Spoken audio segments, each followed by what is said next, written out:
Hey guys, thanks for watching. Today I am going to cover my favorite modifications for planks. Planks in Pilates are everywhere. They're in the mat work, they're on the reformer, they're on the chair, everywhere there are planks. And there's forward planks, reverse planks, and side planks. There's not a lot of exercises in the repertoire to help you prepare for that. So I'm going to show you some of my favorite ways to get stronger in planks and where to start so that you can progress in a safe and effective manner. So let's begin with the forward plank. The forward plank happens in a lot of different exercises, and it is basically here. So your hands are below your shoulders, your body is in a straight line from your head down to your feet, and your legs are typically together to begin with. But for a lot of people, it's very difficult to hold that position in the beginning. So there's a couple really simple things you can do. Your legs are stronger than your arms, typically. So the first thing that you can do is put more weight in your legs. The easiest way to do that is to plank up on something. So you would plank, for instance, up on a box. This is a reformer box. And that already I can feel there's much more weight in the legs and much less weight on the arms. Setting yourself up for success is another thing that you want to think about. So when you come into the plank, you want to use not just the heel of your hand, but your whole hand.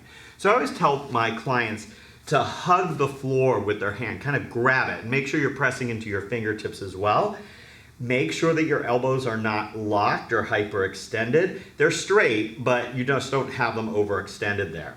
And also, just think about setting your shoulders in a really good place. So the shoulders should not be up in the ears, and your scapula, the shoulder blade shouldn't be pulling away from the rib cage. So you've got to press into that floor, and then from there, step up into your position and hold that position.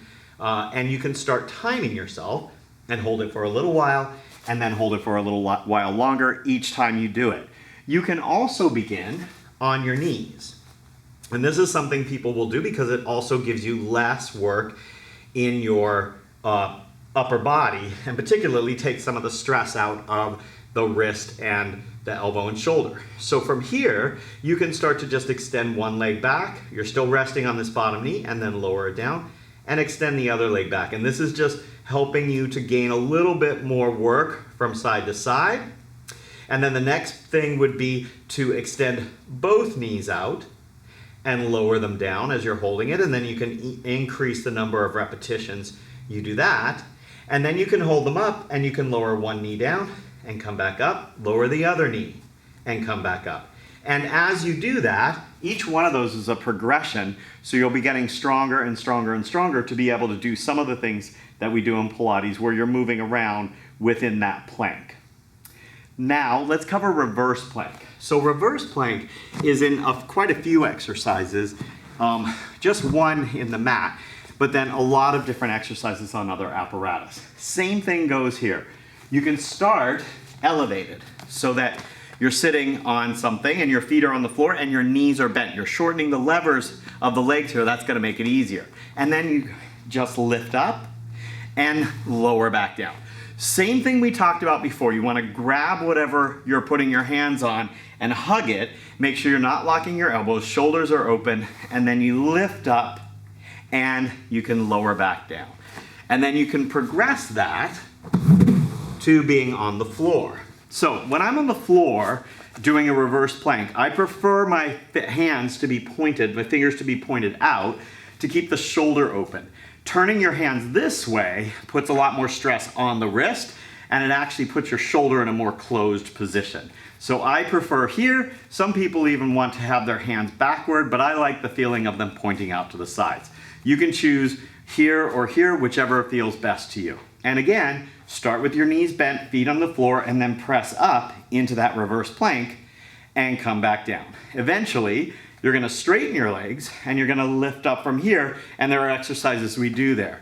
So we can actually, the leg pull, we can start in this position, lift up, and then you can start to lift one leg up and then the other leg up. And again, you increase the time, you increase the number of reps you do, and that will eventually help you get strong enough to do the full leg pull exercise and the other exercises that we have on the other apparatus.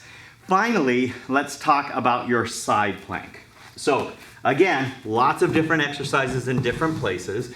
And the first thing I would recommend is starting on your forearm with your knees bent and lifting up. Now we have a shortened lever here. There's not stress on the wrist. So this is a really good place to start to develop the muscles along the side of the body.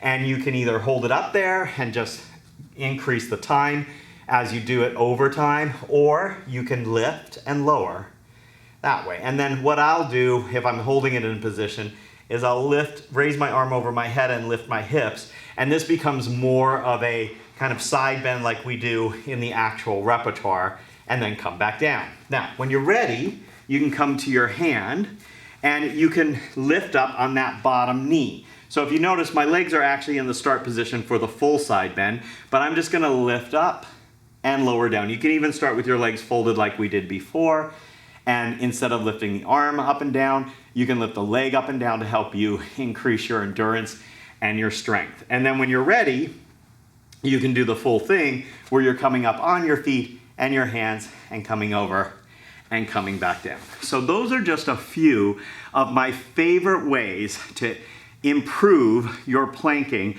and to start your planking experience in Pilates. I hope you enjoyed it, and I hope you'll check out all of our other workouts. Thanks so much for joining me, and I'll see you again next time. Bye, everybody. Hey guys, thanks for watching this YouTube exclusive workout from Garey TV. I hope you hit the like button and subscribe to our channel. If you'd like longer workouts, we've got over 500 workouts on johngarey.com, and we've got apps you can download as well. So check it out today. Thanks for watching.